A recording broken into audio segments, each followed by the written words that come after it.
சாதாரண இஞ்சின்னு நினைக்கிறோம், ஆனால் அது வந்து ஒரு புற்றுநோயை குணப்படுத்தக்கூடிய ஒரு மருத்துவ குணம் வாய்ந்தது. அது போக இது வந்து பார்த்தீங்கன்னா ஆன்டி இன்ஃப்ளமேட்டரி ப்ராப்பர்ட்டின்னு சொல்கிறாங்க. அதாவது மூட்டுகள் வந்து பார்த்தீங்கன்னா தேய்மானமாகி அரித்து இன்ஃப்ளமேஷன் சொல்கிறோம். அந்த இடத்துல செல்கள் டேமேஜ் ஆகி மூட்டு பிரச்சனைகள் வருது. அதுபோக நம்ம உடம்புல ஏற்படக்கூடிய தொற்றுக்கள், இன்ஃபெக்ஷன், அதுவும் ஒரு இன்ஃப்ளமேட்டரி ப்ராசஸ்னால வருது.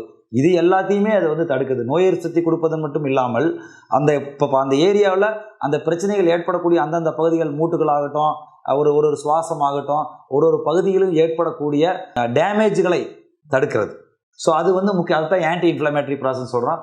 இதுக்கு இன்னொரு முக்கியமான ப்ராப்பர்ட்டி என்ன பார்த்தீங்கன்னா ஆன்டி ஸ்பாஸ்மோட்டிக் ப்ராப்பர்ட்டி.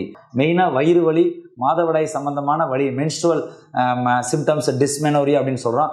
அது போன்ற வியாதிகளை வந்து இது வந்து நன்றாக குறைக்கிறது. அதுபோக இது முக்கியமாக வந்து பார்த்திங்கன்னா வயிறு பகுதிகளுக்கு வந்து பார்த்திங்கன்னா குடல் சம்பந்தமான உபாதைகள், அந்த கேஸ்ன்றோம், அல்சர்ன்றோம், அந்த போன்ற ப்ராப்ளங்கள், மலச்சிக்கல், அது போன்ற பிரச்சனைகளையும் இது சரி பண்ணுது. இதில் முக்கியமானது அப்படின்னு எடுத்துட்டிங்கன்னா இந்த anti inflammatory, anti spasmodic and anti oxidant property. இதில் ஆன்டி ஆக்சிடென்ட்ஸில் வந்து பார்த்திங்கன்னா புற்றுநோயை மட்டுமல்ல, அந்த தோல்களில் ஏற்படக்கூடிய வயது தன்மை, ஏஜிங் ப்ராசஸ், தோலில் வந்து சுருக்கமாகுது. இஞ்சியோடு சேர்த்து லெமன் டீ சேர்த்து குடிக்கிறப்ப அது ரெண்டுலேயுமே விட்டமின் சி இருக்கும். அது வந்து பார்த்திங்கன்னா அந்த ஆன்டி ஆக்சிடென்ட்டாக ஒர்க் பண்ணி ஸ்கின்னை வந்து பளபளப்பாக ஷைனிங்காக வச்சுருக்கோம். இது ரொம்ப முக்கியமானதாக இருக்குது. அலர்ஜி அப்படிங்கிறது ஒரு இன்ஃப்ளமேட்டரி ப்ராசஸ்.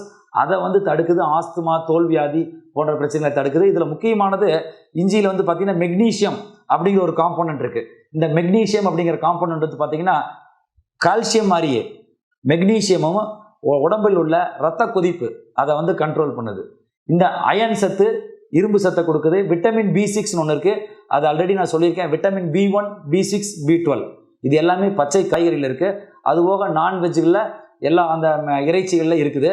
இது வந்து பார்த்திங்கன்னா நரம்பு சம்பந்தமான நரம்பு எரிச்சல், பாதங்கால் எரிச்சல், அதை மொழியாக அங்கங்கே எரிச்சல் ஆகிறது, நரம்பு சம்பந்தமான உபாதைகளை வந்து குணப்படுத்துது.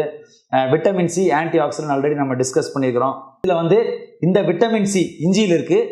அதே விட்டமின் சி வந்து மற்ற காய்கறிகளையும், பச்சை காய்கறிகள் இருக்குது. அதில் மெயினாக வந்து பார்த்திங்கன்னா சிட்ரஸ் ஃப்ரூட்ஸ், ஆரஞ்சு பழம், லெமன் அதில் இருக்குது, பப்பாளியில் இருக்குது, திராட்சை பழங்கள் இருக்குது, தக்காளியில் இருக்குது.